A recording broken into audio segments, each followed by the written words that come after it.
नमस्ते साथियों। मेरे ख्याल से अब हम लोग यहाँ जुड़ना शुरू हो गए हैं और कंचनजंगा हिंदी ई जर्नल के पेज पर मैं आप सभी का स्वागत करता हूँ। सिर्फ कमेंट में मुझे ये बता दें कि क्या मेरी आवाज़, बहुत शुक्रिया, ठीक है, मेरे पूछने से पहले ही ये संदेश आ गया कि आवाज़ और पिक्चर दोनों परफेक्ट है। तो दोस्तों, बहुत शुक्रिया आप सभी का यहाँ पर इस बातचीत में, इस सेशन में शामिल होने के लिए। और मुझे बहुत खुशी है कि दूर दराज भारत के बिल्कुल पूर्वी सिरे पर स्थित सिक्किम में प्रदीप पाठक जैसे सज्जन, हिंदी के सेवी, कंचनजंगा के नाम से ये हिंदी जर्नल चला रहे हैं और वे पूरी हिंदी की दुनिया के लोगों को इसके साथ जोड़ने के लिए जिस तरह से प्रयास कर रहे हैं, जिस तरह से ऊर्जा का निवेश कर रहे हैं, वह बेहद सराहनीय है।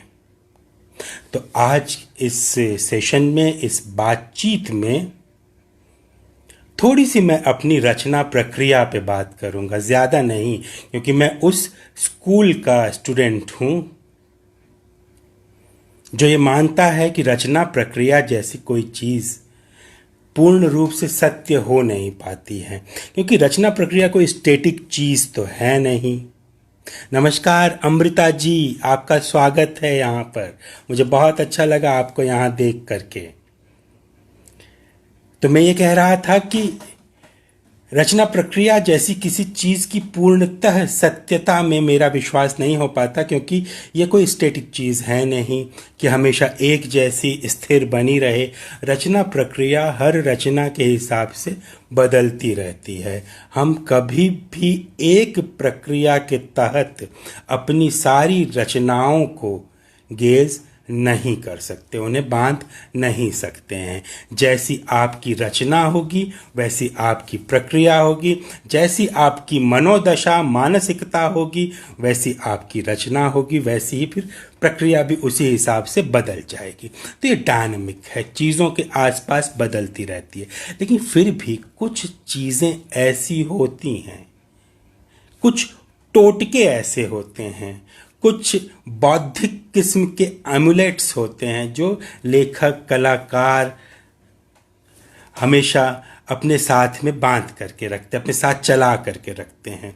जैसे कि मेरे लिए कुछ एक, और वो रचना प्रक्रिया का हिस्सा नहीं है, पता है क्या, वो एक पैराफर्नेलिया है, एक इंटरेस्टिंग पैराफर्नेलिया है कि जब मैं काम करता रहूं, जब मैं लिखता रहूं, तो मुझे जो मेरे प्रिय लेखक हैं, कुछ किताबें जो मुझे बहुत पसंद आती हैं, वो किताबें मेरे सामने पड़ी हों, मेज़ पर पड़ी हों, अलमारी में लगी हों, या आसपास जो भी रखने की जगह हो, वहाँ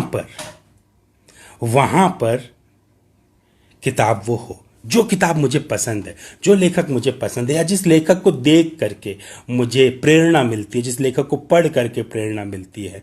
तो इस तरह के कुछ टोटके ये परमानेंट, लगभग परमानेंट होते हैं कि जिस कमरे में मैं बैठा हूँ वहाँ आसपास कुछ इस तरह की किताबें होंगी ही होंगी। जैसे सामने कालिदास का कोई न कोई संस्करण ज़रूर ही होगा, जैसे महाभारत का कोई एक खंड ज़रूर होगा आसपास, जैसे होमर वहाँ होगा, जैसे दांते वहाँ होगा। दांते की कुछ पंक्तियाँ तो बाकायदा मेरे पास लिख करके मेज़ पर, दीवार पर, यहाँ वहाँ चिपका करके रखता हूँ मैं, ताकि वो पंक्तियाँ मुझे गाइड करती रहें। बिल्कुल वैसा ही मामला है जैसे पुराने ज़माने में लोग ध्रुव तारा को देख करके यात्रा करते थे। सबको पता है कि ध्रुव तारा ऊपर है, वहाँ पर है, लेकिन चलते चलते बार बार उसकी तरफ देखते थे, कंफर्म करने के लिए कि गायब तो नहीं हो गया, हमें रास्ता दिखा तो रहा है ना, हमें हमारे साथ साथ चल तो रहा है ना।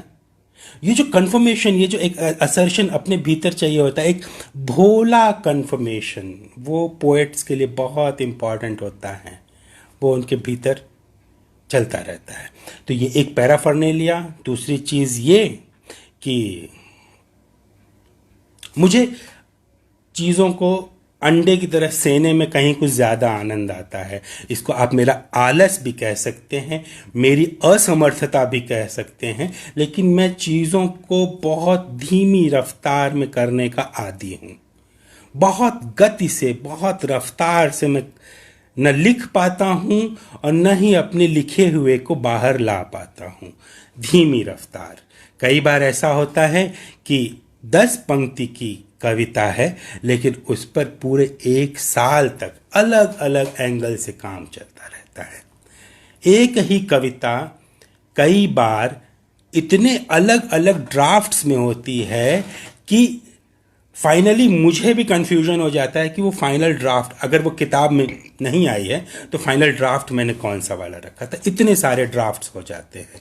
तो ये भी एक किस्म का मम्बो जम्बो जो मन के अंदर कहीं ना कहीं होता होगा, उसका भी एक परिणाम है ये। लेकिन ये मेरी रचना प्रक्रिया का एक बहुत इम्पॉर्टेंट पहलू है कि एक ही चीज पर बार बार बार बार काम करते रहना, एक ही पंक्ति को अलग अलग तरीके से दोहरा के इम्प्रोवाइज कर करके देखते रहना। जैसे मुझे शास्त्रीय संगीत में ख्याल गायकी बहुत पसंद है।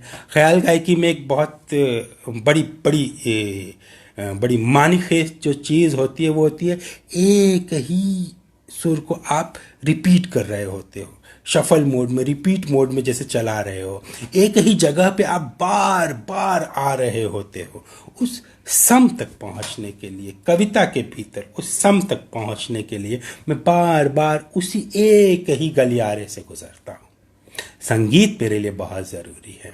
मेरा ऐसा मानना है कि हमारी सारी कलाएं, हमारा सारा लिखा हुआ, हमारा सारा सोचा हुआ, ये सब कुछ एक संगीत में परिणत हो जाने के लिए प्रत्याशित रहता है। वो उम्मीद कर रहा होता है कि हम एक संगीत में बदल जाएं। मैं उसी स्कूल का स्टूडेंट हूँ जो लोग ऐसा मानते रहे हैं। तो भले ईयरफोन लगा के मैं संगीत ना सुनूं, भले बाहरी संगीत ना सुनूं, लेकिन अंदर से एक संगीत लगातार बजते रहना चाहिए। इसको कई बार मैं ऐसे कहता हूं कि मैं ध्वनि में स्नान करता हूं। ध्वनि, बाहरी ध्वनि पानी की तरह मेरे ऊपर बरसती है, लेकिन मैं शब्दों से गीला हो रहा होता हूं। बरसती ध्वनि है, गीलापन शब्दों की तरफ से मुझे महसूस होता है। ध्वनि इस तरह से बरसती है, ध्वनि इस तरह से मेरे शब्दों को प्रेरित करती है। तो रचना प्रक्रिया जैसी कोई बहुत विशिष्ट, कोई बहुत खास चीज होती नहीं, लेकिन कुछ एक चीजें हम अपने स्वभाव के हिसाब से, देखिए, एक कंफ्यूजन बहुत लंबे समय तक मेरे मन में था जब मैं पोइट्री लिख रहा था। पहले तो बरसों तक मुझे ये लगता रहा कि मैं भाषा के जरिए कविता करता हूं। जो भाषा है वही मेरे लिए कविता है। कुछ समय तक ये लगता था कि जो फॉर्म है वो पोइट्री है। फिर कुछ समय तक ये लगता रहा कि भाषा और फॉर्म दोनों को मिला जुला करके जो चीज़ बन रही है, जिसमें आप एक्सप्रेशंस भी डाल रहे हो, जिसमें आप क्राफ्ट भी डाल रहे हो, ये पोइट्री है। मुझे ये समझने में बरसों लगे, काफ़ी समय लगा कि दरअसल न तो आप भाषा से पोइट्री कर रहे होते हो, न तो आप फॉर्म से पोइट्री कर रहे होते हो, न तो आप इमेजेस और मेटाफर से पोइट्री कर रहे होते हो। पोइट्री दरअसल आप अपने व्यक्तित्व के साथ कर रहे होते हो। कविता हम अपने व्यक्तित्व से रचते हैं। कविता हमारी पर्सनैलिटी से तैयार होती है। हमारा व्यक्तित्व जैसा होगा, जिस तरह से विकसित होगा, जिस तरह के मनोभावों के द्वारा वो गढ़ा जाएगा, हम उस तरह की कविता, हम उस तरह से कविता लिखेंगे। तो कविता का सीधा संबंध हमारे आंतरिक व्यक्तित्व के साथ होता है।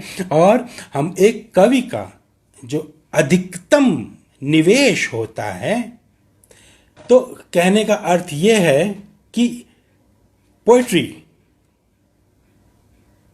हमारी पर्सनैलिटी के साथ सीधे सीधे जुड़ी हुई होती है। कविता हमारे व्यक्तित्व के हिसाब से हम रचते हैं। तो इस तरह की कुछ मोटी बातें इसके साथ मैं अपनी कुछ कविताएं भी यहाँ पे शेयर करूँगा। और अगर आपके मन में कोई सवाल अलग से आ रहा हो तो आप यहाँ पर लिख दीजिएगा। यदि कोई ख़ास कविता सुनने का मन हो तो उसके बारे में भी यहाँ लिख दीजिएगा। मैं कोशिश करूँगा कि उसे संबोधित कर सकूँ, उसे सुना सकूँ। कविता की 3 किताबें मेरी प्रकाशित हैं।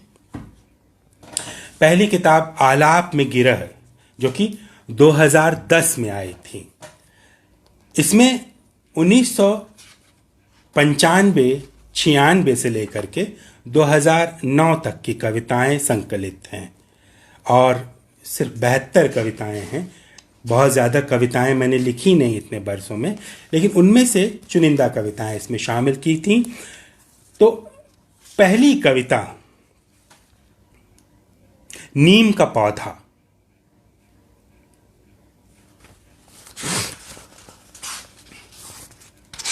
ये नीम का पौधा है जिसे झुककर और झुककर देखो तो नीम का पेड़ लगेगा।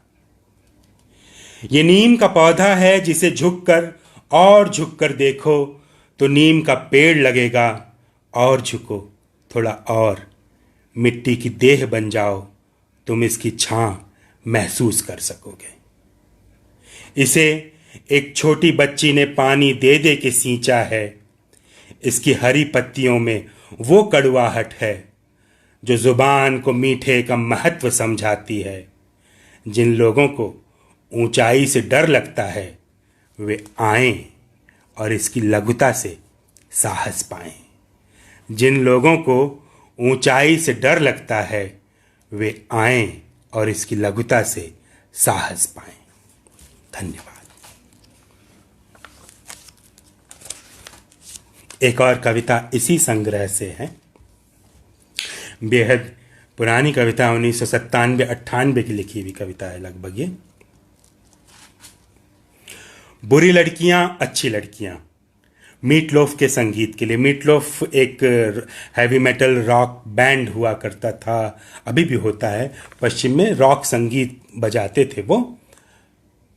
उनके संगीत से प्रेरित होकर के ये कविता लिखी थी, जिसमें समसामयिक भारतीय यथार्थ को छूने की कोशिश थी। बुरी लड़कियां अच्छी लड़कियां। सांप पालने वाली लड़की सांप काटे से मरती है। गले में खिलौना आला लगा डॉक्टर बनने का स्वांग करती लड़की गलत दवा की 4 बूंदें ज्यादा पीने से। चिट्ठियों में धंसी लड़की उसकी लपट से मर जाती है और पानी में छप छप करने वाली उसमें डूबकर। जो जोर से उछलती है वो अपने उछलने से मर जाती है। जो गुमसुम रहती है वो गुमसुम रहने से। जिसके सिर पे ताज रखा वो उसके वजन से। जिसके माथे पे ज़हीन लिखा वो उसके जहर से। जो लोकल में चढ़ काम पे जाती है वो लोकल में। जो घर में बैठ भिंडी काटती है वो घर में। दुनिया में खुलने वाली सुरंग में घुसती है जो, वो दुनिया में पहुंचने से पहले ही मर जाती है। बुरी लड़कियां मर के नर्क में जाती हैं और अच्छी लड़कियां भी स्वर्ग नहीं जाती, और अच्छी लड़कियां भी स्वर्ग नहीं जाती।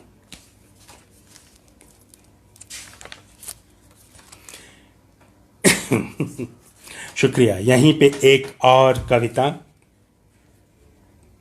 जो कि पन्ना नंबर 43 पर है, असंबद्ध।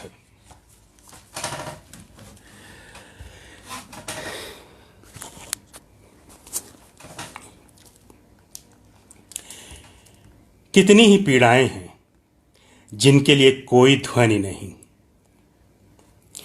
कितनी ही पीड़ाएं हैं जिनके लिए कोई ध्वनि नहीं। ऐसी भी होती है स्थिरता जो हूबहू किसी दृश्य में बंधती नहीं।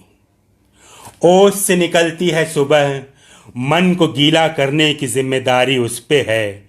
शाम झांकती है बारिश से, बचे खुचे को भिगो जाती है। धूप धीरे धीरे जमा होती है कमीज और पीठ के बीच की जगह में। रह रह के झुलसाती है, माथा चूमना किसी की आत्मा चूमने जैसा है। माथा चूमना किसी की आत्मा चूमने जैसा है। कौन देख पाता है आत्मा के गालों को सुर्ख होते। दुख के लिए हमेशा तर्क तलाशना एक खराब किस्म की कठोरता है। दुख के लिए हमेशा तर्क तलाशना एक खराब किस्म की कठोरता है।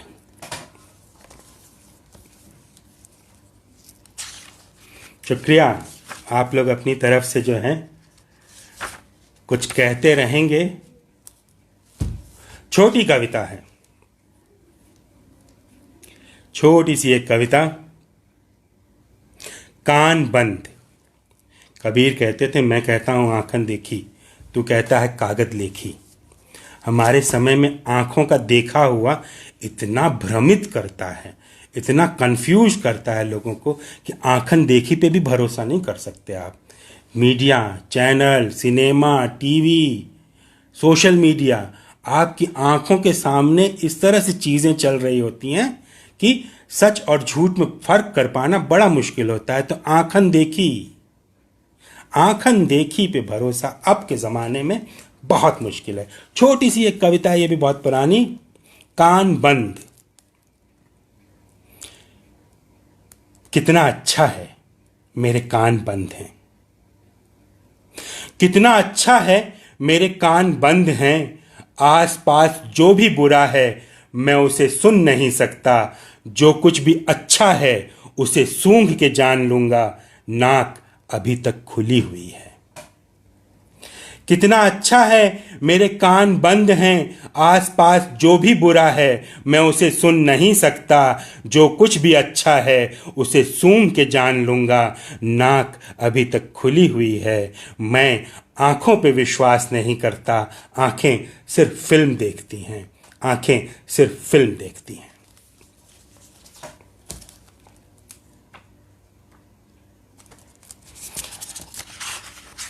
मणिमोहन जी का एक प्रश्न इस बीच में बड़ा ही, मणिमोहन जी बहुत हम सभी लोगों के प्रिय मित्र और प्रिय कवि हैं और बहुत अच्छा अनुवाद कार्य करते हैं। और उन्होंने जो सवाल यहाँ पर पूछा है बहुत प्यारा, बहुत मौजू और हम सभी लोगों के साथ जीवन में जुड़ा रहने वाला सवाल है। छोटी कविता की रचना प्रक्रिया को क्या कुछ अलग होती है?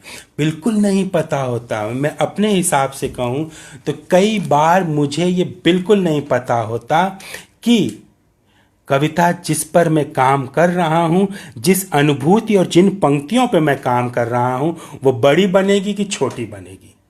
तो रचना प्रक्रिया तो वही होती है, अंत में जाकर के पता चल। इसके एक उदाहरण के लिए मैं एक कविता पढ़ना चाहता हूँ।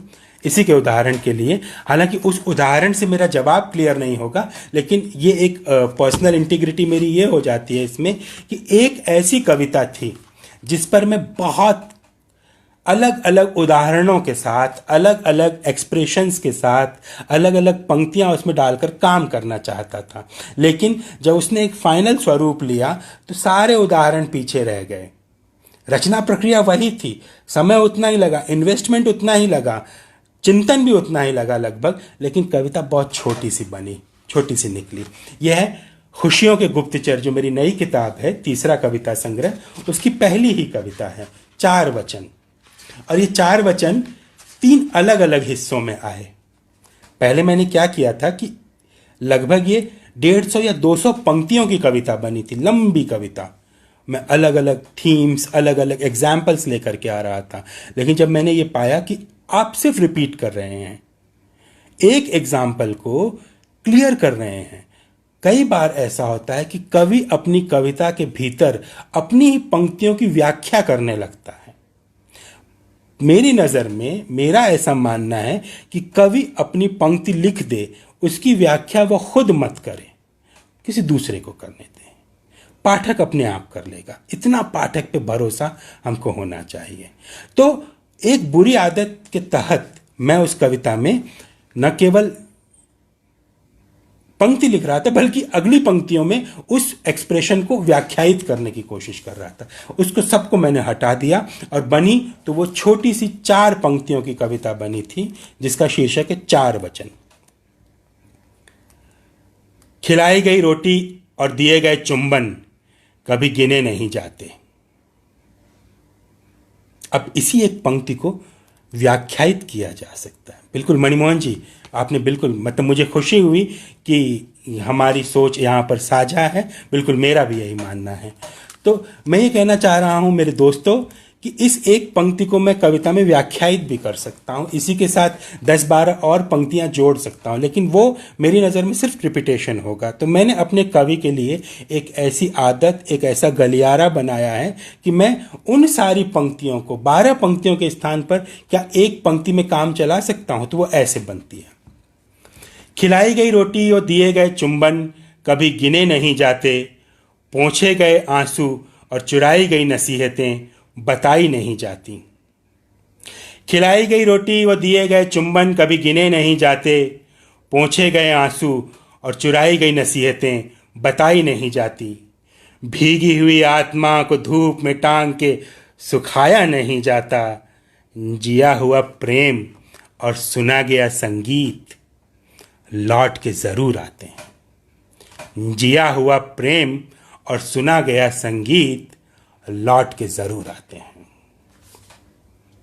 इसी के 2 हिस्से और हैं, पहले मैं उसको बना दूं, फिर अमृता बेड़ा जी का ये एक जो उनकी फरमाइश है, शुक्रिया इसके लिए, उसे पूरी करूंगा मैं।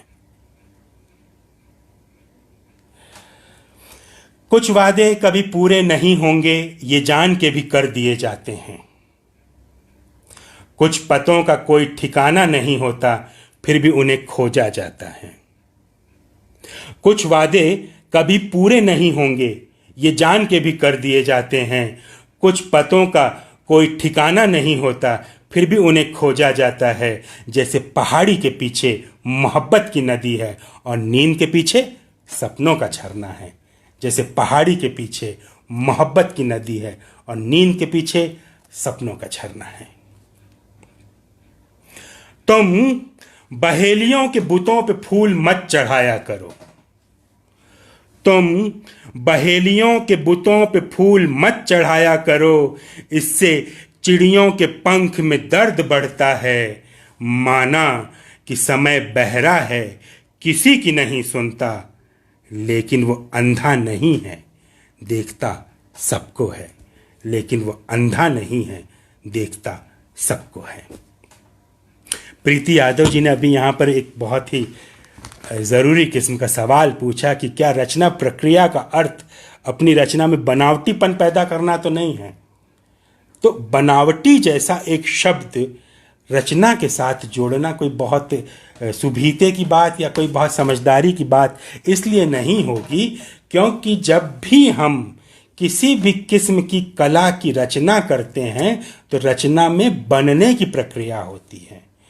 हमें क्या लगता है कि जो हमारे मन के भीतर है उसको उठा के कागज पे रख दिया तो वो नैसर्गिक है। ना, नैसर्गिक का अर्थ उलीचना नहीं होता। आपने पानी निकाला, इस बर्तन से पानी निकाला और उलीच दिया धरती पर, ये रचना नहीं है। रचना दरअसल उस पानी के प्रयोग से धरती पर एक आकार बनाना है। तो बनाना शब्द, रोटी हम बनाते हैं, मूर्ति हम बनाते हैं, बनाने में नैसर्गिकता होती है, ये बनावटीपन नहीं है। बनना तुम अपने जीवन में अपने अनुभवों के जरिए, अपने प्रेम के जरिए, अपने विश्वास के जरिए, खुद को मिले हुए धोखों के जरिए, इन सारी चीज़ों से खुद को बना रहे होते हो, बन रहे होते हो। तो क्या तुम एक बनावटी जीवन जी रहे हो? नहीं। बनने का अर्थ बनावटी होना नहीं होता है। बनने का अर्थ अपनी पूरी नैसर्गिकता के साथ शामिल होना होता है, उस रचना में शामिल होना होता है। रचना प्रक्रिया ये है मेरे लिए। मेरी भाषा मेरा भविष्य, अमृता बेड़ा जी जिन्होंने तस्लीमा नसरीन को हिंदी में अनुदित किया है, जिन्होंने बंगाली का एक बेहद खूबसूरत उपन्यास रविशंकर बल का दोज़खनामा उसका हिंदी अनुवाद किया है। हार्पर कॉलिंस से वो किताब आई है। अगर आप लोगों को दिलचस्पी हो तो ज़रूर पढ़ें अमृता बेड़ा का वो अनुवाद। उन्होंने यहाँ पर फरमाइश की है, गुजारिश की है कि खुशियों के गुप्तचर से मेरी भाषा मेरा भविष्य पढ़ा जाए, तो मैं उस कविता को सबसे पहले पढ़ता हूँ। पन्ना नंबर 64। मेरी भाषा मेरा भविष्य। शहर के बाहर पुल के नीचे, कचरे के ढेर के बीचों बीच। शहर के बाहर पुल के नीचे, कचरे के ढेर के बीचों बीच, मेरी भाषा का सबसे बूढ़ा कवि चाय में डबल रोटी डुबा के खाता है।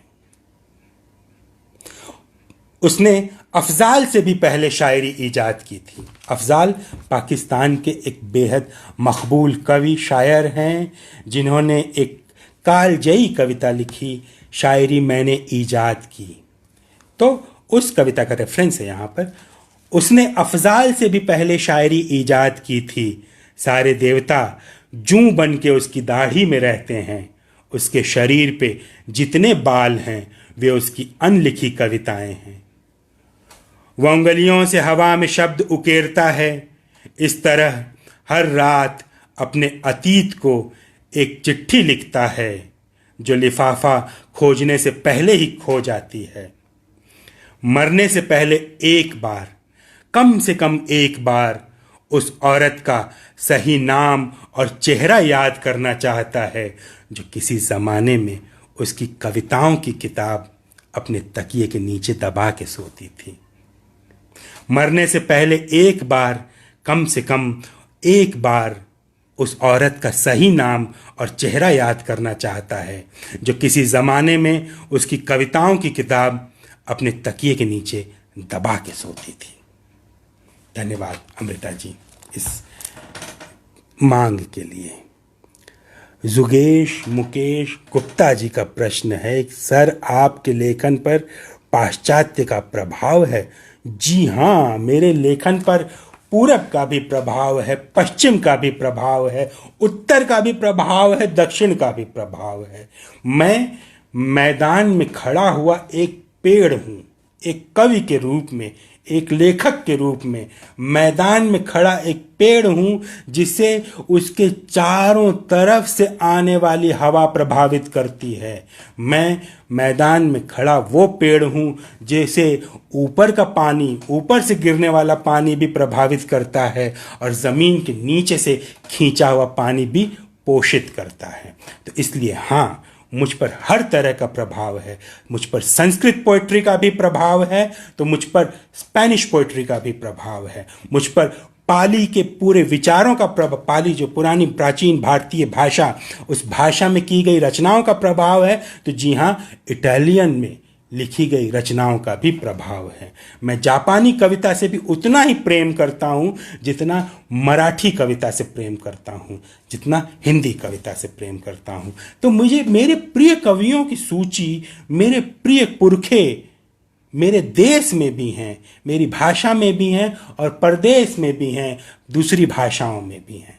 हर जगह मेरे पुरखे हैं, क्योंकि एक विशिष्ट और बहुमुखी परंपरा से आता हूं मैं, इसलिए मुझ पर हर तरह का प्रभाव है।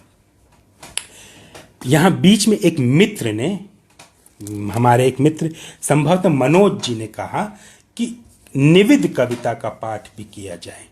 निविद मेरे दूसरे कविता संग्रह में है। दूसरा कविता संग्रह 2017 में आया था, उसका शीर्षक है मनोज जी ने निविद कविता के लिए कहा है। वाह, थैंक यू। ये इस किताब में है निविद। निविद का सबसे पहले मैं अर्थ बता दूं कि होता क्या है निविद। 63 नंबर पेज। अभी मणिमोहन जी ने जो एक बात छेड़ी थी अलग अलग ड्राफ्ट को लेकर के, जिसमें से बात आई थी, निविद कविता उसका एक एग्जाम्पल है। कैसे एग्जाम्पल है? क्योंकि ये कविता मैंने कई सारे ड्राफ्ट्स में लिखी और इसके फाइनल हो गए 2 ड्राफ्ट। अमूमन हम लोग फाइनल 1 करते हैं, लेकिन इसके 2 ड्राफ्ट फाइनल हो गए और दोनों ड्राफ्ट एक दूसरे से बिल्कुल मुख्तलिफ, बिल्कुल जुदा। अब समझ में ना आवे कि फाइनल में से फाइनल, बात वही है, एक्सप्रेशन वही है, अनुभूति वही है, पंक्तियां भी कमोबेश वही हैं, लेकिन कविता अलग है। तो फिर मैंने क्या किया कि उसी चीज को दोनों ड्राफ्ट में रखते हुए दोनों ड्राफ्ट अपनी किताब में शामिल कर दिए। तो न्यूनतम मैं में निविद नाम से, निविद शीर्षक से 2 कविताएं हैं। एक कविता निविद पुराना ड्राफ्ट और दूसरी कविता है निविद नया ड्राफ्ट। तो एक ही कविता 2 अलग अलग ड्राफ्ट में है। तो निविद क्या होता है? निविद दरअसल संस्कृत का एक शब्द है और यह शब्द आया है ऋग्वेद के 6/67 यानी 6वें मंडल के 67वें सूक्त में आया है निविद। और निविद उन मंत्रों को कहा जाता है इन ऋग्वेदिक हाइम्स में जिन मंत्रों को सुना करके आप देवताओं को जगाते हैं। हमारे यहाँ एक मान्यता है और वैदिक पीरियड से ही मान्यता है कि साल में एक निश्चित पीरियड के लिए देवता सो जाते हैं। जैसे मनुष्य दिन में एक निश्चित पीरियड के लिए सो जाता है, उनको जगाने के लिए एक खास किस्म के मंत्र पढ़ने होते हैं। तो उन मंत्रों का पाठ जगा देता है, उन मंत्रों को निविद कहा जाता है। तो ऐसे मंत्र दरअसल हमें प्रेम में भी पढ़ने पड़ते हैं, क्योंकि प्रेम भी इस तरह की चीज़ है कि हम प्रेम करते करते बीच में थोड़ी देर के लिए सो जाते हैं, कुछ दिनों के लिए गायब हो जाते हैं, कुछ दिनों के लिए ब्लैंक हो जाते हैं। तब हमारा प्रेमी जो भी हो वो कुछ खास किस्म के बातें बोल के, कुछ खास किस्म के उलाहने दे करके, कुछ खास किस्म की शिकायतें करके हमें जगाता है। वो भी एक तरह का निविद है। तो उस कविता का पाठ मैं यहाँ करता हूँ आप दोस्तों के लिए, मनोज जी, और खासकर आपके लिए और आप सभी दोस्तों के लिए। निविद। हमने साथ चलना शुरू किया था, हमने साथ रहना शुरू किया था, धीरे धीरे मैं अलग होता चला गया। हमने साथ चलना शुरू किया था, हमने साथ रहना शुरू किया था, धीरे धीरे मैं अलग होता चला गया। एक कमरा मैंने ऐसा बना लिया जहां अब किसी का भी प्रवेश निषिद्ध है। जो भी इसे पढ़े कृपया इसे आरोप न माने, ये महज एक आत्मस्वीकृति है। उससे दूर रहो जिसमें हीन भावना होती है, उससे दूर रहो जिसमें हीन भावना होती है। तुम उसकी हीनता को दूर नहीं कर पाओगे। खुद को श्रेष्ठ बताने के चक्कर में वह रोज तुम्हारी हत्या करेगा। मैं समंदर के भीतर से जन्मा हूं, मैं समंदर के भीतर से जन्मा हूं, लेकिन मुझे सी फूड वाले शोकेस में मत रखना। बुरादे में बदले दूध की तरह रहूंगा। मैं तुम्हारी अलमारी में जब जी चाहे घोल के पी जाना। द्रव में बदला हुआ प्रकाश हूं। प्रकाश लिक्विड नहीं बनता, लाइट लिक्विड नहीं बनती, लेकिन द्रव में बदला हुआ प्रकाश हूं। तुम्हारी नाभि मेरे होने के द्रव से भरी है। मैं सूख के कस्तूरी बन गया। द्रव में बदला प्रकाश हूं। तुम्हारी नाभि मेरे होने के द्रव से भरी है। मैं सूख के कस्तूरी बन गया।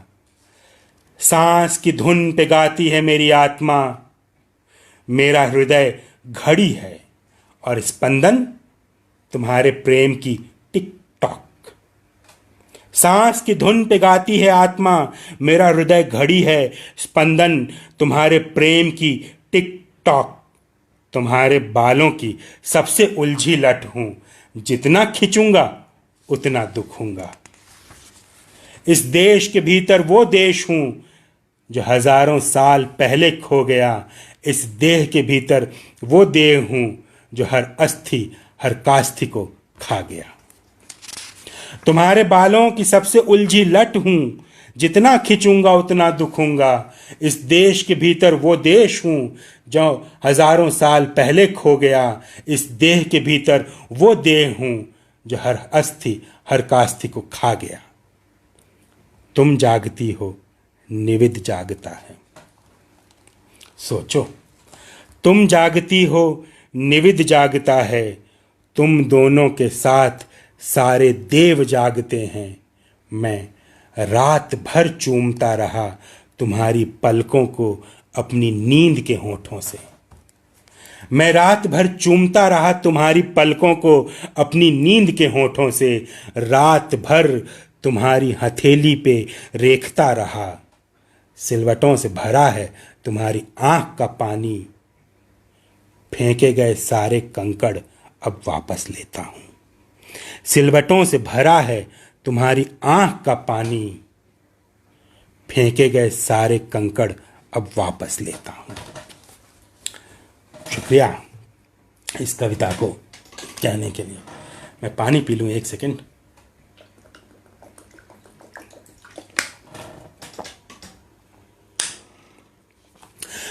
शुक्रिया दोस्तों। कुछ एक कविताएं फिर से अपने इस नए संग्रह से। इस बीच में अगर किसी की कोई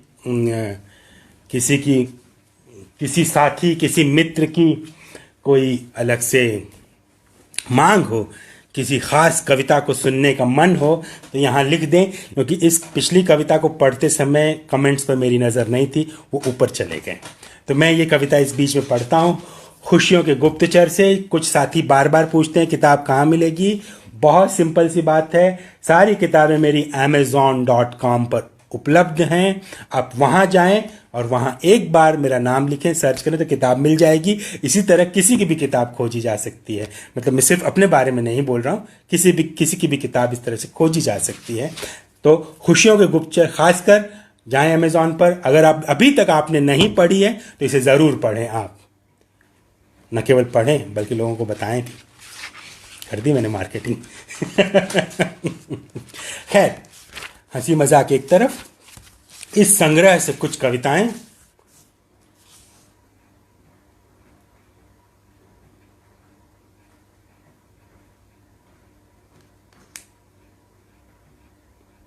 कौन सी पढ़ें?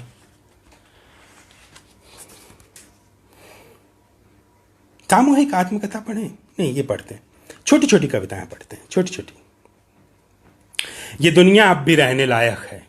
ये मुझे कविता 29 नंबर पेज। ये दुनिया अब भी रहने लायक है। कविता। फूटे बर्तनों में भी पानी पिया है तुमने, फटे कपड़ों में भी काटे हैं दिन। फूटे बर्तनों में भी पानी पिया है तुमने, फटे कपड़ों में भी काटे हैं दिन। एक मजबूत इंसान परिस्थितियों को स्वीकार किए बिना भी उन्हें जी के गुजार देता है। संकल्प करो। एक लड़की के धोखा देने पर दूसरी ने तुम्हें शरणार्थी की तरह अपने दिल में जगह दी थी। याद करो। वर्जित फल खाने की मासूमियत में मातृभूमि से निकाले गए 2 शरणार्थियों के वंशज हो तुम। याद करो। मोगरे से इसलिए नफरत मत करो कि वह गुलाब नहीं है। दुनिया में जितनी क्रूरता है उस हिसाब से कविता अब भी कम है। रचो बसो। तुम्हारा स्पर्श किसी के अंधेरे दिनों का एकमात्र प्रकाश है। तुम्हारा स्पर्श किसी के अंधेरे दिनों का एकमात्र प्रकाश है। उसे छुओ। जो कहे मेरा दुख तुम्हारे दुखों से बड़ा है, उससे कभी प्रेम मत करो, उस पे तरस खाओ। जो कहे मेरा दुख तुम्हारे दुखों से बड़ा है, उससे कभी प्रेम मत करो, उस पे तरस खाओ। इस पौधे में अभी जान बची है, पानी दो। अभी निकलती रहेगी इस दिल से धक धक की ध्वनि, संगीत बजाओ। ये दुनिया अब भी रहने लायक है, अपना नाम वापस मत लो। इस पौधे में अभी जान बची है, पानी दो। अभी निकलती रहेगी इस दिल से धक धक की ध्वनि, संगीत बजाओ। ये दुनिया अब भी रहने लायक है, अपना नाम वापस मत लो। सुंदर का स्मरण और सुंदर की कल्पना तुम्हारी मदद करें एक सुंदर यथार्थ रचने में। ये तुम्हारी एकमात्र प्रार्थना हो। ये तुम्हारी एकमात्र प्रार्थना हो। धन्यवाद दोस्तों। क्या रूठी हुई एक पैर की चप्पल। और शबनम खवास जी का कहना है कि 1 इंच। चलिए पहले मैं खुशियों के गुप्तचर से सुनाता हूँ रूठी हुई, पन्ना नंबर 44, और उसके बाद सुनाऊंगा आलाप में गिरह से 1 इंच। रूठी हुई। धागों से जख्म देती, खंजर से सिलती है। धागों से जख्म देती, खंजर से सिलती है। वो मुझसे ऐसे बात करती है जैसे गलत कब्र पे फूल रखती है। धागों से जख्म देती, खंजर से सिलती है। वो मुझसे ऐसे बात करती है जैसे गलत कब्र पे फूल रखती है। जबकि मैं उससे कहता हूं, तुम्हारे बिना उतना ही अकेला हूं जितना एक पैर की चप्पल। तुमसे दूरी एक छोटे आकार का शहर है जिसकी हर गली में मेरे कदमों के निशान हैं, और मेरा प्यार एक बड़े आकार का शहर जिसके कई हिस्सों से तुम अब भी अपरिचित हो। जानता हूं तुम्हारी नाराजगी अभी मिट जाएगी। जानता हूं तुम्हारी नाराजगी अभी मिट जाएगी। मुझे ईश्वर पे नहीं, प्रेम पे भरोसा है, और वो प्रेम ही क्या जिसमें ईश्वर ना हो। अलमारी से किताब निकालती, गुर्र से कहती है। वो अलमारी से किताब निकालती, गुर्र से कहती है, चलो हटो लबार, मुझे बहुत से काम हैं। और मुंह फेर के चोरी चोरी हंसती है। और मुंह फेर के चोरी चोरी हंसती है। अमित कुमार चौबे जी, कविता की रात। तो ये अमित कुमार चौबे जी के लिए कविता की रात इसी संग्रह में है, तो मुझे बदलना न पड़े इसके लिए, किताब न बदलनी पड़े इसलिए सबसे पहले इसी को पढ़ देता हूँ। पन्ना नंबर 53, कविता की रात। ये कविता की रात भी एक दिलचस्प कविता है, क्योंकि जब पहली बार इस कविता पे काम किया था मैंने, तो ये 4 पेज की कविता बनी थी। 4 पेज की इस कविता पे काम करते रहे, काम करते रहे, काम करते रहे, और अंत में आई तो ये आई कितनी पंक्तियों में? 4 4 8 पंक्तियों में। 4 पेज की कविता 8 पंक्तियों में आई। क्यों? क्योंकि आप लगातार उस पर इम्प्रोवाइज करते रहे। आपको लगा कि गैर जरूरी चीजें, एक गैर जरूरी मात्रा नहीं होनी चाहिए कविता में। बरसों पहले जब मैं अपने आप से कमिटमेंट्स कर रहा था, अपने आप से बातें कर रहा था, तो उसमें यही थी। डायरी में लिखा हुआ आज तक, किसी दिन फोटो खींच के पोस्ट करूंगा, पुरानी, बरसों पुरानी बात। कविता में एक गैर जरूरी डॉट भी नहीं होना चाहिए, एक गैर जरूरी मात्रा भी नहीं होनी चाहिए। गैर जरूरी पंक्ति अगर लिखोगे तो हत्या कर दूंगा मैं तुम्हारी। ये अपने आप को मैं डराने धमकाने के लिए। तो इस तरह से आप छांटते जाएं, छांटते जाएं, छांटते जाएं। ये अपने आप से कहा था मैंने। कविता की रात। हर साल एक रात ऐसी आती है जब एक कविता किताब के पन्नों से निकलती है और जुगनू बन के जंगल चली जाती है। हर साल एक रात ऐसी आती है जब एक कविता किताब के पन्नों से निकलती है और जुगनू बन के जंगल चली जाती है। जब सूरज को एक लंबा ग्रहण लगेगा, चांद रूठ के कहीं चला जाएगा, जंगल से लौट कर आएंगे ये सारे जुगनू और अंधेरे से डरने वालों को रोशनी देंगे। जब सूरज को एक लंबा ग्रहण लगेगा, चांद रूठ के कहीं चला जाएगा, जंगल से लौट कर आएंगे ये सारे जुगनू और अंधेरे से डरने वालों को रोशनी देंगे, रोशनी देंगे। शबनम जी की फरमाइश अभी बीच में बची हुई है। उन्होंने कहा था 1 इंच। 1 इंच बहुत पुरानी कविता है जो मेरी किताब आलाप में गिरह में है। मैं 1 मिनट उसे पढ़ता हूं।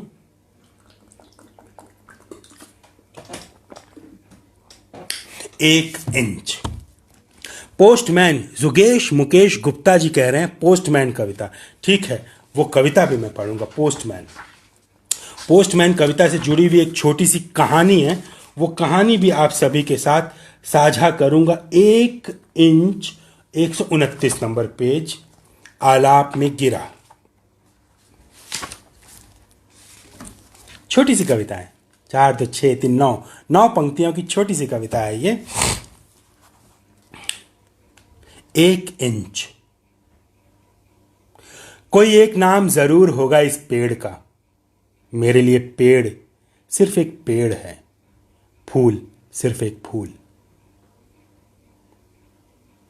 कोई एक नाम जरूर होगा इस पेड़ का, मेरे लिए पेड़ सिर्फ एक पेड़ है, फूल सिर्फ एक फूल।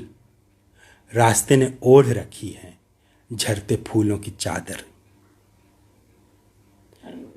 रास्ते ने ओढ़ रखी है झरते फूलों की चादर। कहां रखूं अपने कदम? काश मैं जमीन से 1 इंच भी ऊपर चल सकता तो इन अनाम फूलों को बचा लेता। काश मैं जमीन से 1 इंच भी ऊपर चल सकता तो इन अनाम फूलों को बचा लेता। धन्यवाद। अच्छा, जुगेश जी का है पोस्टमैन। जुगेश जी कह रहे हैं पोस्टमैन के लिए। पोस्टमैन दरअसल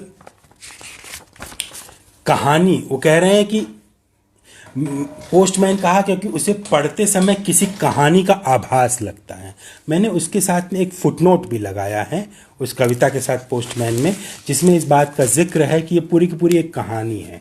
दरअसल पाब्लो नेरूदा जो स्पेनिश के बहुत बड़े कवि थे, उन पर एक फिल्म बनी थी इटालवी में। फिल्म का नाम है इल पोस्टिनो यानी द पोस्टमैन। वो ये कविता दरअसल इल पोस्टिनो की कहानी, इल पोस्टिनो को उस फिल्म और पाब्लो नेरूदा और पोस्टमैन के जीवन, उन सबको लेते हुए लिखी गई थी। उस फिल्म से प्रभावित है, उस पूरे जीवन से प्रभावित है, उस घटना से प्रभावित है। जिन्होंने वो फिल्म नहीं देखी है या उस कहानी से वाकिफ नहीं है, उन्हें मैं 2-4 पंक्तियों में उस कहानी का सारांश इस तरह से बता दूं कि पाब्लो नेरूदा को निर्वासित कर दिया गया था, तो वो अपनी जो गर्लफ्रेंड है उसके साथ में यूरोप आ गए। यूरोप में स्पेन के पास एक द्वीप में एकांतवास करने लगे, रहने लगे। वहां पर द्वीप में और भी लोग रहते थे, एक छोटी मोटी आबादी तो थी ही। पाब्लो नेरूदा निर्वासित थे, लेकिन यूरोप में बहुत सारी जगहों पर लोगों को पता था कि नेरूदा यहाँ रह रहे हैं। तो नेरूदा के नाम पे चिट्ठियाँ आती थी, बहुत चिट्ठियाँ आती थी, पूरी दुनिया भर से चिट्ठियाँ आती थी। तो द्वीप छोटा सा, चिट्ठियाँ इतनी ज़्यादा, अचानक इनफ्लो चिट्ठियों का इतना बढ़ गया।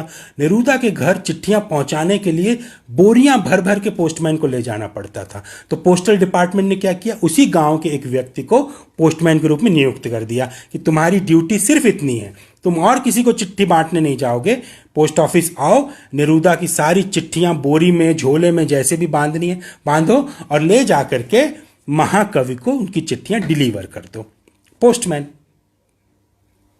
पोस्टमैन को बहुत ज़्यादा चीज़ें समझ में आती नहीं थी, लेकिन उसने देखा कि महाकवि को इतनी ज़्यादा चिट्ठियाँ आती हैं और उनमें से भी महिलाओं की चिट्ठियाँ बहुत आती हैं, क्या बात है।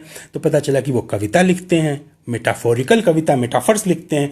वो भी पीछे पड़ गया कि मैं भी कविता लिखूंगा, मुझे भी अपनी गर्लफ्रेंड को और इसको इम्प्रेस करना है। कविता लिखने के चक्कर में उससे नेरूदा के साथ हल्की फुल्की दोस्ती हो गई। कुछ समय बाद वो कवि के रूप में अभ्यास करने लगा। वो नेरूदा चले गए द्वीप से बाहर।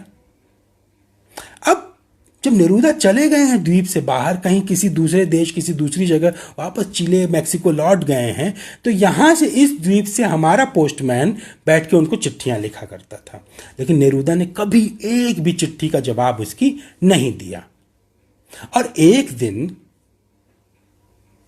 एक प्रोग्राम में जाने पर भगदड़ के साथ उस कवि की मौत हो गई। कविता पढ़ने गया था, प्रोग्राम में भगदड़ हुई और वहां उसकी मौत हो गई। और जैसी मौत होती है उसके कुछ ही समय बाद नेरूदा का खत आता है, नेरूदा की चिट्ठी आती है। खैर, ये तो एक लबेलुवाल सारांश कहानी का। इसी पर एक फिल्म बनी है, मेरे सुनाए से कहीं बेहतर फिल्म है। अगर आप लोगों को इंटरेस्ट हो तो यूट्यूब पर इल पोस्टिनो आपको आसानी से उपलब्ध है, उसे जरूर देखिएगा। पोस्टमैन कविता योगेश जी की। पोस्टमैन। अपने कमरे में लेटा पोस्टमैन है जो नेरूदा को पहुंचाता था डाक। हालांकि उन्हें गए अरसा बीत गया। अपने कमरे में लेटा पोस्टमैन है जो नेरूदा को पहुंचाता था डाक। हालांकि उन्हें गए अरसा बीत गया। जैसे आवाज करती है सुने जाने का इंतजार और भटकती है हवा में अनंत काल तक। जैसे दृश्य से जुड़ा होता है दृष्टि का इंतजार, घर से निकली बेटी का माँ करती है जैसे, वैसी ही बेचैनी जिसे वो सर्द रात में ओढ़ लेता है और तपते दिन में झल लेता है। क्या सोचा होगा महाकवि ने? अब उस कहानी के साथ इस कविता को याद कीजिए। क्या सोचा होगा महाकवि ने जब पोस्टमैन ने की होगी जिद कि लिख दे वो उसकी प्रेमिका के लिए एक कविता। वो जाके महाकवि से कहता है कि मुझे तो लिखने नहीं आती, लेकिन मेरी गर्लफ्रेंड को इम्प्रेस करने के लिए आप एक कविता लिख दीजिए। क्या सोचा होगा महाकवि ने जब पोस्टमैन ने की होगी जिद कि लिख दें वो उसकी प्रेमिका के लिए एक कविता, जिसे वो बताएगा अपनी कि आपके पास इतनी महिलाओं की चिट्ठी आती है कि मेरा भी मन करता है कवि बन जाऊं। नेरूदा के भीतर जागा होगा पिता, सांसों से दुलारा होगा उसे, और उंगली थमा ले गए होंगे समंदर तक। उसे बताया होगा कि सपनों को सपनों की तरह खारिज मत करो, सपनों को सपनों की तरह खारिज मत करो। जंगल से मिलो तो हरी पत्ती बनके, पानी से चीनी का दाना बनके, लकड़ी से कागज और मनुष्य से संगीत बनके। जंगल से मिलो तो हरी पत्ती बनके, पानी से चीनी का दाना बनके, लकड़ी से कागज और मनुष्य से संगीत बनके। और ये बोल के अपने जीवन में प्रवेश कर गए होंगे उसके जीवन में एक सूना डाक खाना छोड़ के। देखो वो पोस्टमैन कर रहा है इंतजार जीवन के पार। हरियाली, मिठास, शब्द और सुर की अर्घ्य देता हुआ। वो क्या है जो इस कमरे में नहीं है? वो क्या है जो इस कमरे में नहीं है, जिसके लिए खाली है जगह? इस किताब में नहीं है जो छोड़ दिया गया अंत में एक पन्ना सादा? इस कैसेट में नहीं है जिसके एक ही तरफ आवाज है? इस शरीर में नहीं है जिसके मध्य खाई सी बन गई है? इस शख्स में नहीं है जो थकान के बाद भी भटकता है बिस्तर पर? भीतर कहीं टपकता है जल या फिर टपकता है आंख का नल। भीतर कहीं टपकता है जल या फिर टपकता है आंख का नल। जिसके पास रोज गट्ठरों में पहुंचती थी चिट्ठी, वो क्यों नहीं देता मेरी एक चिट्ठी का जवाब? जिसके पास रोज गट्ठरों में पहुंचती थी चिट्ठी, वो क्यों नहीं देता मेरी एक चिट्ठी का जवाब? वो जागेगा तब तक सो चुकी होगी दुनिया, फिर वो अपनी अनिद्रा में कसमसाता रहेगा। बताओ चाय हमेशा तभी क्यों उबलती है? बताओ चाय हमेशा तभी क्यों उबलती है जब आप किचन में नहीं होते? पंक्तियां तभी क्यों आती हैं जब आपके पास कलम नहीं होता? लोग तभी क्यों लौट के आते हैं जब आपका बदन नहीं होता? पोस्टमैन तुम्हें नसीब हुआ निर्वासन के सबसे गुप्त द्वीप पर दुनिया की सबसे खूबसूरत उंगलियों का साथ। पोस्टमैन तुम्हें नसीब हुआ निर्वासन के सबसे गुप्त द्वीप पर दुनिया की सबसे खूबसूरत उंगलियों का साथ। तुमने सहेज के रखी उस चिड़िया की आवाज़, रिकॉर्डर में डाला लहरों का कलरव, उस धुन को जो कपाती थी नेरूदा के होंठ, और सबसे अंत में जो तुम्हारी आवाज़ थी उसमें तुम्हारी उम्मीद को सुना जाना चाहिए। महाकवि जब मरे, महाकवि जब मरे तो उनके दिल में एक खाई बन गई थी। लोगों ने कहा यह उनके देश में लोकतंत्र की मृत्यु के कारण बनी है, लेकिन एक अन्याय से हुआ था वहां पर विस्फोट। सच क्या है? लेकिन एक अन्याय से हुआ था वहां विस्फोट, और उतना टुकड़ा प्रायश्चित कर रहा है पृथ्वी की परिक्रमा करते हुए, और दिल का उतना टुकड़ा प्रायश्चित कर रहा है पृथ्वी की परिक्रमा करते हुए। धन्यवाद। पीली साड़ियां अगर समय हो तो सुना दी। डॉक्टर शालिनी सिंह, बहुत शुक्रिया, बहुत स्वागत है आपका यहाँ पर, और शुक्रिया इस कविता के लिए। हम सभी मतलब जो मुझे पढ़ते रहे हैं, सुनते रहे हैं, वो ये भी जानते हैं कि पीली साड़ियाँ इस कविता के लिए ख़ास तौर पर एक अलग बायस है मेरे भीतर, एक अलग अनुराग मेरे भीतर भी है, क्योंकि ये मैंने अपनी माँ के लिए लिखी थी। माँ और पिता दोनों के उस प्रेम के लिए लिखी थी, जिन बुजुर्गावस्था के उस प्रेम पर कई बार बच्चों की निगाह नहीं पड़ती। माँ के लिए वो कविता। पीली साड़ियाँ। मैं पानी पी लूँ पहले।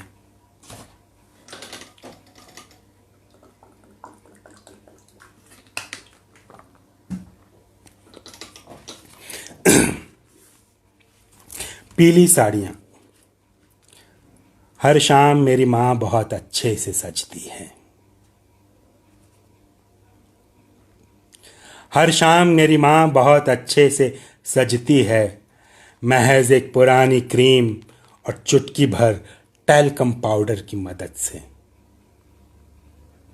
पीले रंग की एक साड़ी पहन उस जगह पे आ बैठती है जहां किताबें पढ़ते हैं पिता मूर्तियों की तरह तल्लीन। अपनी मध्यम आवाज में माँ कुछ कहती है। दिन ब दिन बहरे होते पिता नहीं सुनते।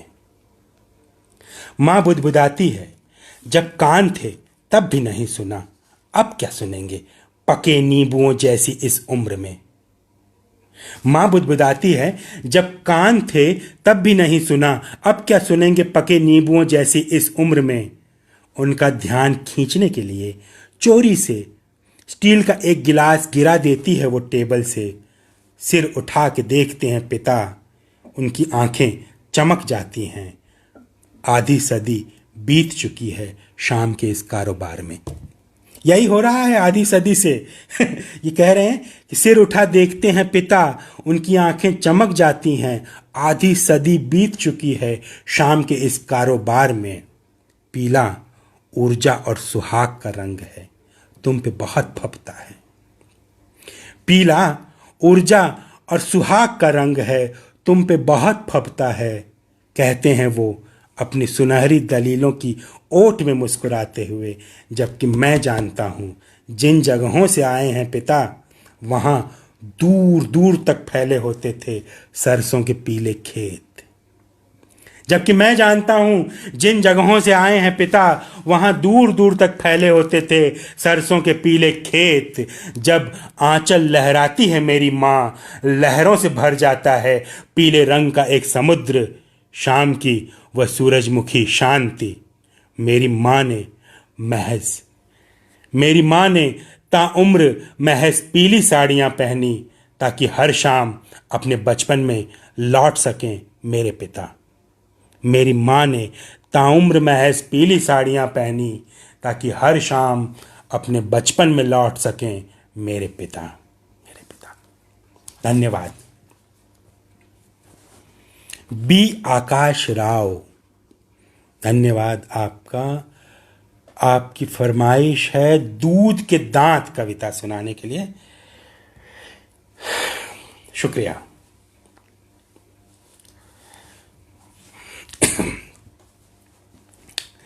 बहुत सारी फरमाइशें आ रही हैं, मैं पता नहीं सारी की सारी मैं संबोधित ना कर पाऊँ तो मुझे क्षमा कीजिएगा।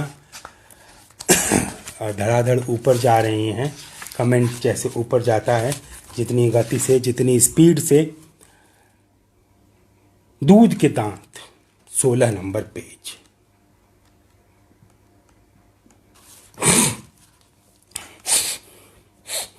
दूध के दांत किताब में इसका एक अलग ड्राफ्ट, मैंने कहा मेरे पास कई कविताओं के मल्टीपल ड्राफ्ट्स हैं, तो इस किताब में न्यूनतम में इस कविता का एक थोड़ा सा मुख्तलिफ ड्राफ्ट छपा था, शाया हुआ था। दूध के दांत। देह का कपड़ा देह की गर्मी से देह पे सूखता है। मेरी नहीं, कृष्णनाथ की पंक्तियां हैं। कृष्णनाथ हिंदी के बहुत बड़े गद्यकार थे। मेरी निगाह में वो हिंदी के सर्वोत्कृष्ट गद्यकारों में से एक थे। अप्रतिम गद्यकार। नॉवेल नहीं लिखा, कविता नहीं लिखा, यात्रा वृत्तांत लिखे, दार्शनिक थे। उत्तरी भारत पर, बौद्ध एरियाज पर, पूर्वोत्तरी भारत पर उन्होंने इतने सुंदर यात्रा वृत्तांत लिखे हैं जिनकी मिसाल हमारी भाषा में मिलना मुश्किल है। और ऐसा प्रांजल गद्य, ऐसा काव्यात्मक गद्य मेरे जिन मित्रों ने कृष्णनाथ को नहीं पढ़ा है वो ज़रूर पढ़ें। मैं पहली बार कृष्णनाथ को मैंने एक्सप्लोर किया था स्पीति में बारिश से, तब मेरी उम्र 18 साल थी और मैं तब से, आज 22 साल हो गए हैं, तब से कृष्णनाथ का दीवाना हूँ। लिटरली किसी लेखक के प्रति ऐसी दीवानगी नहीं रही होगी जैसी कृष्णनाथ के प्रति है। तो उनकी इन 3 पंक्तियों को जैसे हम अपने मुर्शद के सामने हाथ जोड़ते हैं, अपने पीर के सामने हाथ जोड़ते हैं, वैसे इस कविता को शुरू करने से पहले मैंने कृष्णनाथ नाम के अपने पीर के आगे हाथ जोड़ा है, उन्हीं की पंक्तियों को कोट करते हुए। देह का कपड़ा देह की गर्मी से देह पर ही सूखता है। तुमने जिन जिन जगहों पे गाड़े थे अपने दूध के दांत, तुमने जिन जिन जगहों पे गाड़े थे अपने दूध के दांत, वहां अब बड़े बड़े पेड़ लहलहाते हैं। दूध का सफ़ेद तनों के कत्थई और पत्तों के हरे में लौटता है।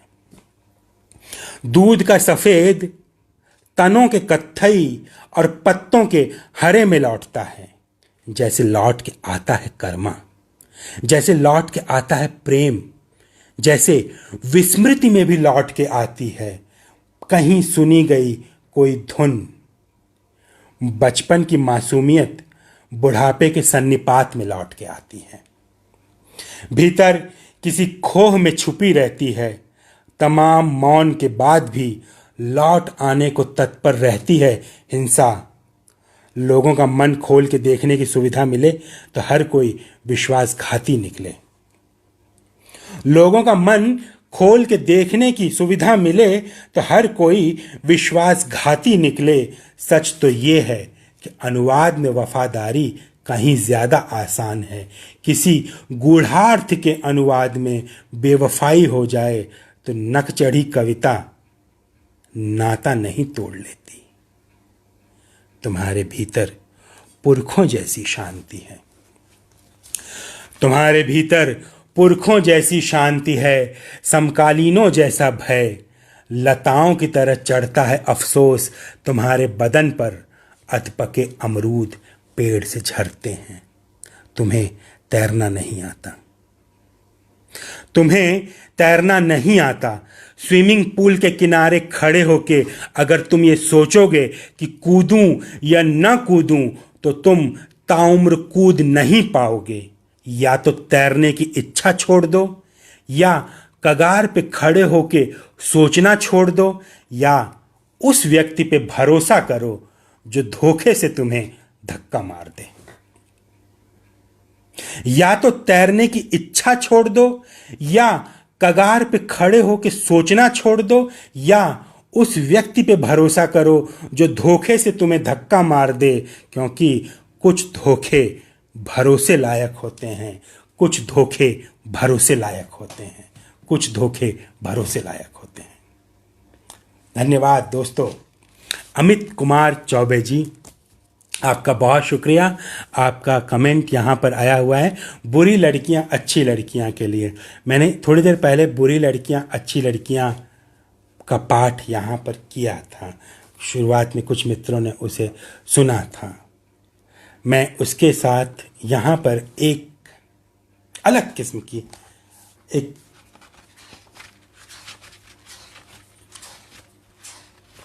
जैसी एक कविता सुनाना चाहता हूँ जो कि दरअसल वो भी एक कहानी थी। कहानी से वो कविता एक्सट्रैक्ट की हुई है। लोक कथा है। कालिदास के संग्रह में, कालिदास की किताबों में उसका उल्लेख है, भवभूति की किताबों में उसका उल्लेख है, और ढेर सारी लोक कथाओं में चकवा चकवी की कहानी। लेकिन उस कहानी को कविता में कन्वर्ट करने की कोशिश मैंने की थी। अपने यहाँ कुछ पर्सनल एक्सपीरियंसेस, पर्सनल अनुभूतियाँ उसमें डाल के मैं उसे यहाँ पढ़ना चाहता हूँ। ध्यान से सुनिएगा। एक कहानी और उसके बाद कुछ निजी एक्सपीरियंसेस, कैसे दोनों जुड़ जाती हैं आपस में। और पढ़ते हुए आप भी सोचेगा कि इसमें चकवा कौन है, चकवी कौन है, क्योंकि हम सभी अपने अपने जीवन में चकवा हैं, हम सभी अपने अपने जीवन में चकवी हैं। एक था चकवा, एक थी चकवी। दोनों पक्षी हर समय साथ साथ उड़ते, अटखेलियां करते और पंखों से पंख रगड़ तपिश पैदा करते। एक था चकवा, एक थी चकवी। दोनों पक्षी हर समय साथ साथ उड़ते, अटखेलियां करते, पंखों से पंख रगड़ तपिश पैदा करते। एक रोज शरारत में उन्होंने एक साधु की तपस्या भंग कर दी। साधु ने शाप दे दिया कि आज से तुम दोनों का साथ खत्म। जैसे ही दिन ढलेगा चकवा नदी के इस किनारे होगा और चकवी नदी के उस किनारे। दिन भर चकवा और चकवी एक दूसरे को पहचानते तक नहीं। जैसे ही अंधेरा छाता वो उड़कर नदी के विपरीत छोरों पे चले जाते, वहां से सारी रात अपने प्रेम की वेदना की कविता गाते, मिलन की प्रतीक्षा करते रहते। रात भर दोनों दुआ करते कि किसी तरह साधु खुश हो जाए और अपना शाप वापस ले ले, लेकिन शाप देने के बाद साधु लापता हो गया। वह साधु शब्द में भी नहीं बचा। प्रेम को लगा शाप कभी वापस कहाँ होता है। चकवी अक्सर मेरी कविताएं पढ़ती हैं, पढ़ पढ़ के रोती है। चकवी अक्सर मेरी कविताएं पढ़ती है, पढ़ पढ़ के रोती है। कहती है चकवा जो गाता है तुम वो लिखते हो, ऐसा आखिर कैसे करते हो, क्या तुम चकवा हो? भोली है, भोली है, ये नहीं जानती मैंने कभी कोई कविता दिन में नहीं लिखी। हर शाम चकवी पूछती है, अच्छा रात भर जागोगे, ऐसी कविता लिखोगे जो नदी के दोनों किनारों को जोड़ दे? अच्छा रात भर जागोगे, ऐसी कविता लिखोगे जो नदी के दोनों किनारों को जोड़ दे? धन्यवाद। हर कवि के मन में, अब मेरे जैसे कवि के मन में एक इच्छा, एक आकांक्षा ये लगातार रहती है कि मैं एक ऐसी कविता लिखूं जो नदी के दोनों किनारों को जोड़ दे। मनदीप औलख जी, शुक्रिया। प्रेम इस तरह किया जाए अगर समय हो तो। बिल्कुल बिल्कुल, इस कविता के लिए हमेशा समय है। प्रेम इस तरह किया जाए, ये कविता है न्यूनतम मैं में, जो कि मेरा दूसरा संग्रह है। और ये कविता कहाँ है भूलने दीजिए। चोरी, 92, पन्ना नंबर 92 पे है ये।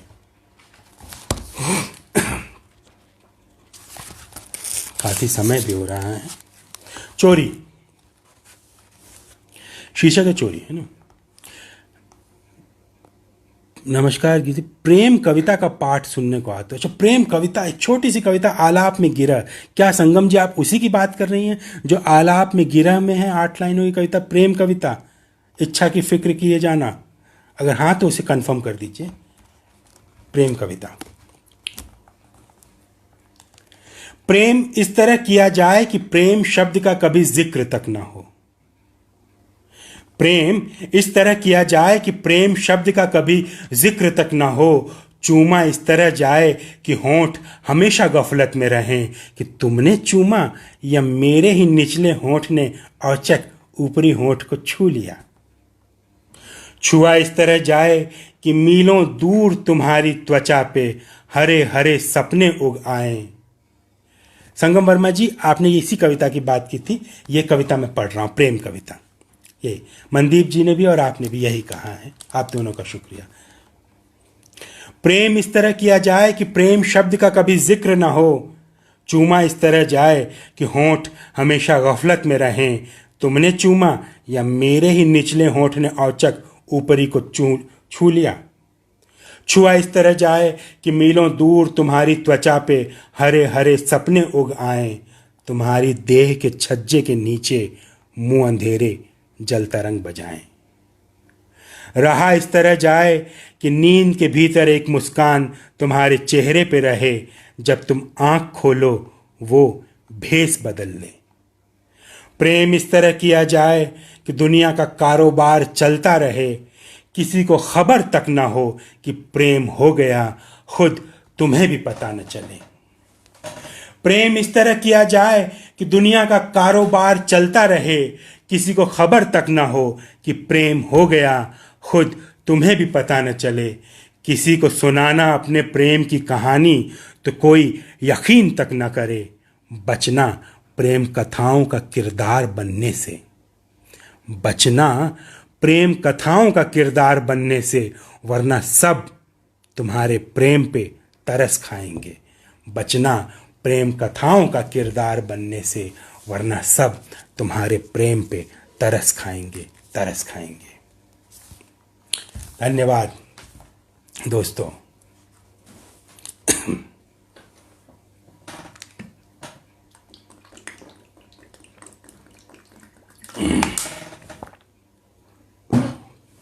तो पानी पीते पीते किया गया ये कविता पाठ एकाध एकाध कविता में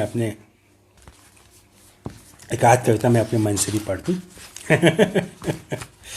शुक्रिया शुक्रिया।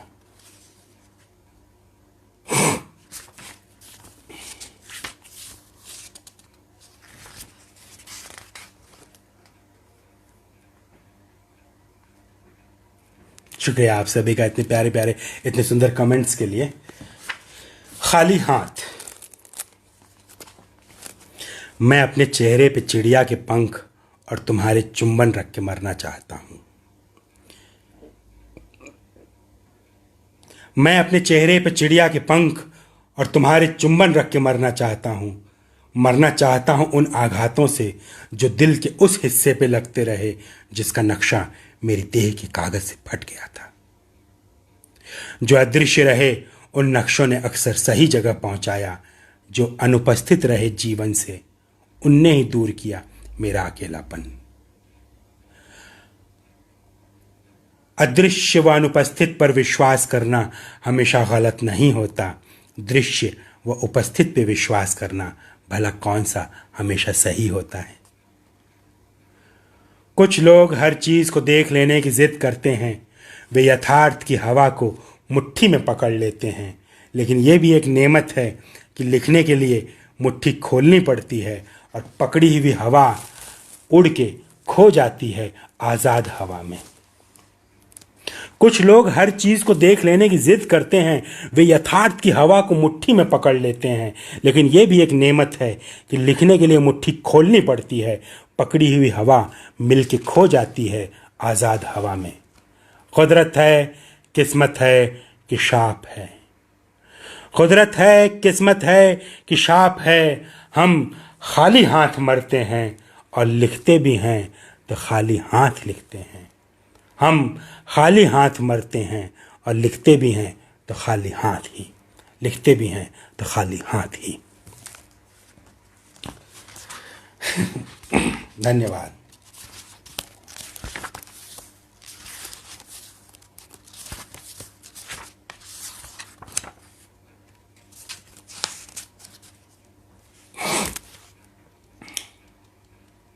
एक कश्मीरी बच्चे के खत के लिए बार बार बीच में कहा जा रहा था। उस कविता के कुछ हिस्से में पढ़ के सुनाऊं। वह एक कविता, वह भी एक ऐसी कविता है जो दिल के बेहद करीब है। एक कश्मीरी बच्चे के खत, 6 हिस्सों में ये कविता है और 6 के 6 हिस्से पढ़ूंगा मैं। छोटे छोटे 6 हिस्से हैं। ले जाओ ये जमीन, ये पेड़, पहाड़, नदियां और बर्फ जिनके लिए तुम बम फोड़ते हो।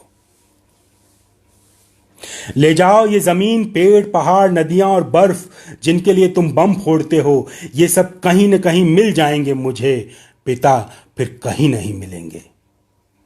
जिस जगह गाड़े थे मैंने अपने दूध के दांत, उसी जगह गाड़ आया हूं पिता को धमाके के बाद, जिनकी सिर्फ उंगली मिली थी, शादी की अंगूठी से पहचाना था मां ने। उनकी बाकी देह को मैंने कल्पना में दफन किया। उनकी बाकी देह को मैंने कल्पना में दफन किया, जैसे बाकी देह को स्मृति में दफन करूंगा। सुना है कि मर के पिता पेड़ बन जाते हैं, छांव देते हैं। सुना है कि मर के पिता पेड़ बन जाते हैं, छांव देते हैं। मेरे पिता उंगली बन गए जो उठती रहेगी तुम्हारी ओर, मिट्टी के नीचे से खामोश, जागती हुई, सोचती हुई, जागती हुई, सोचती हुई। असल ध्वनियों से अधिक असरदार होती हैं प्रतिध्वनियां। इसका दूसरा हिस्सा है, असल ध्वनियों से अधिक असरदार होती हैं प्रतिध्वनियां और उम्र दराज भी। यहां से वहां तक, बर्फ से मिट्टी तक, घाटी में गूंजती है मेरे रोने की आवाज और फूल बन जाती है। यहां से वहां तक, बर्फ से मिट्टी तक, घाटी में गूंजती है मेरे रोने की आवाज और फूल बन जाती है। मुझे अब समझ आया कश्मीर में इतने फूल क्यों खिलते हैं। मुझे अब समझ आया कश्मीर में इतने फूल क्यों खिलते हैं।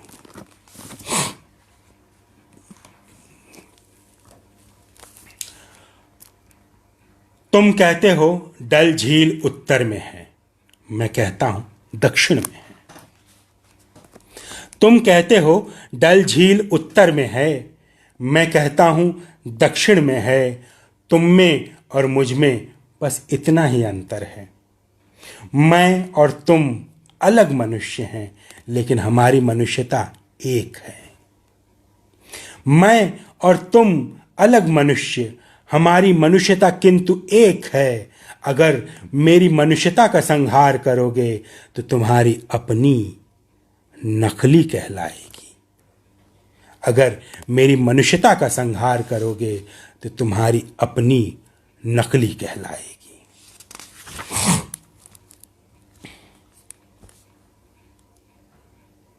ये मेरा गेहुआ बदन जल के काला नहीं हुआ है।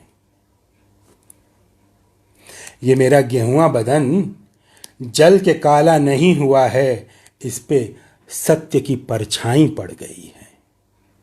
देखो, ये मेरा गेहुआ बदन जल के काला नहीं हुआ है, इस पे सत्य की परछाई पड़ गई है। अभिनव गुप्त से ललद्यत तक, मोटे ग्रंथों से सूफियों की नेय तक। नेय बांसुरी की तरह का एक वाद्य यंत्र होता है जिसे सूफी लोग बजाते थे, कश्मीर में बहुत चलता था। अभिनव गुप्त से ललद्यत तक, मोटे ग्रंथों से सूफियों की नेय तक, सत्यान्वेषी थे सब के सब, लेकिन मुझसे किसी ने नहीं पूछा। मेरी भेड़ जो अराफात से नहीं हिमालय से उतरी थी, उसके कान में बताया मैंने कुर्बानी से ठीक पहले, सत्य किसी फिलॉसफी में नहीं छुपा हुआ। सत्य किसी फिलॉसफी में नहीं छिपा हुआ, पेड़ पे टंगा है पिशाच की तरह। और सत्य क्या कि हम भूमि के टुकड़े पे रहते हैं, कि हम भूमि के टुकड़े के लिए लड़ते हैं, कि हम भूमि के टुकड़े के लिए मर जाते हैं। अपने हत्यारों को क्षमा करने की उदात्तता के साथ सुकून से मरी वो भेड़ संत की तरह, बिना तड़पे, बिना कोसे। उसने सत्य जान लिया था, मैं कौन हूं? मैं इस भूमि की भेड़ हूं। मैं कौन हूं? मैं इस भूमि की भेड़ हूं।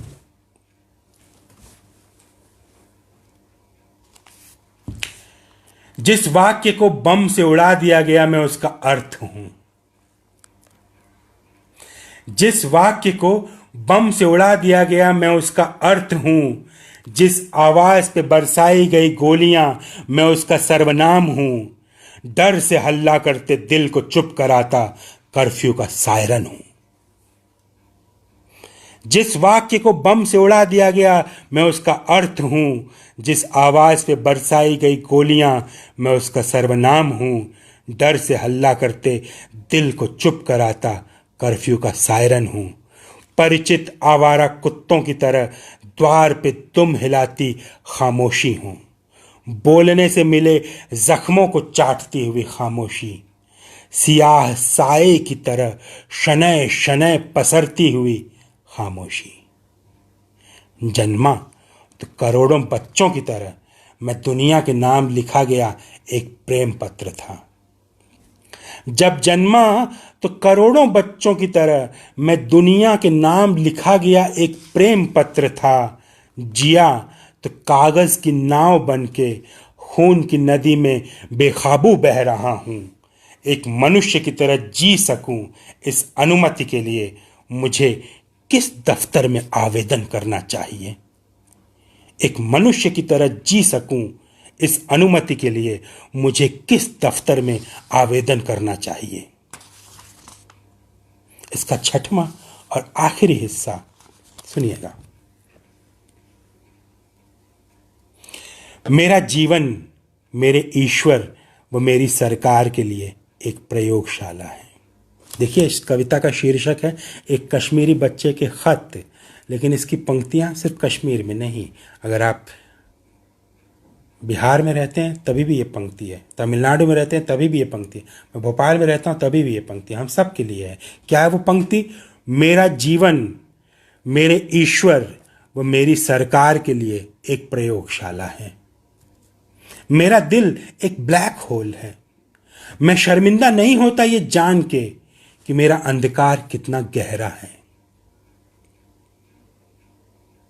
फिर से, मेरा जीवन मेरे ईश्वर व मेरी सरकार के लिए एक प्रयोगशाला है। मेरा दिल एक ब्लैक होल है। मैं शर्मिंदा नहीं होता ये जान के कि मेरा अंधकार कितना गहरा है। और तभी फटने की प्रतीक्षा करते एक हथगोले से आवाज निकलती है सहसा, यात्रीगण कृपया ध्यान दें, ईश्वर सो गया है, दुनिया ऑटो पायलट मोड पे चल रही है, उम्मीद और सीट बेल्ट कस के बांध लें, और ये धरती जैसी है वैसी ही रहेगी। और ये धरती जैसी है वैसी ही रहेगी। जो इसे स्वर्ग जैसा देखना चाहते हैं वे अपनी इच्छा पूरी करने के लिए कृपया मर जाएं। वे अपनी इच्छा पूरी करने के लिए कृपया मर जाएं। धन्यवाद मेरे दोस्तों, मेरे साथियों, आप सभी का बहुत बहुत शुक्रिया। प्रदीप त्रिपाठी जी सिक्किम से जो कंचनजंघा नाम के इस पेज को चलाते हैं, और ये सिर्फ एक पेज नहीं है बल्कि अपने आप में नहीं बल्कि पूरी तरह से हिंदी की एक ई जर्नल है, ई पत्रिका है। आप कंचनजंघा को पढ़ सकते हैं, उसके कुछ अंक आ चुके हैं और इसी पर उसके अंकों का ऑनलाइन लिंक भी मौजूद है। तो प्रदीप त्रिपाठी के इस महत्वपूर्ण उपक्रम कंचनजंघा को आप पढ़ेंगे, उसे प्रसारित करें तो मुझे अच्छा लगेगा। एक कविता मैं प्रदीप त्रिपाठी के लिए पढ़ना चाहता हूं, उनके इस पूरे काम और उनकी इस पूरे उपक्रम की सराहना करते हुए, उन्हें अपनी तरफ से शुभकामनाएं देते हुए। तो प्रदीप त्रिपाठी के लिए एक ये कविता छोटी सी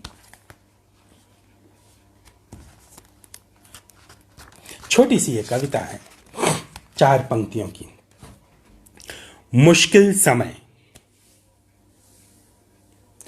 जब मुश्किल समय आए सब कुछ बेकाबू हो जाए। जब मुश्किल समय आए सब कुछ बेकाबू हो जाए, उससे थोड़ा और प्रेम करना जिससे तुम अब तक करते आए। जब मुश्किल समय आए सब कुछ बेकाबू हो जाए, उससे थोड़ा और प्रेम करना जिससे तुम अब तक करते आए। यह बात कह करके, यह शुभकामना दे करके आप सभी दर्शकों का, श्रोताओं का मैं आभार प्रकट करता हूं।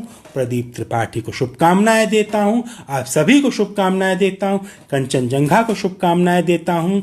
इस तरह हम फिर कभी दोबारा मिलेंगे इस उम्मीद और इस शुभकामना के साथ। आप सभी को मेरी ओर से नमस्कार, धन्यवाद।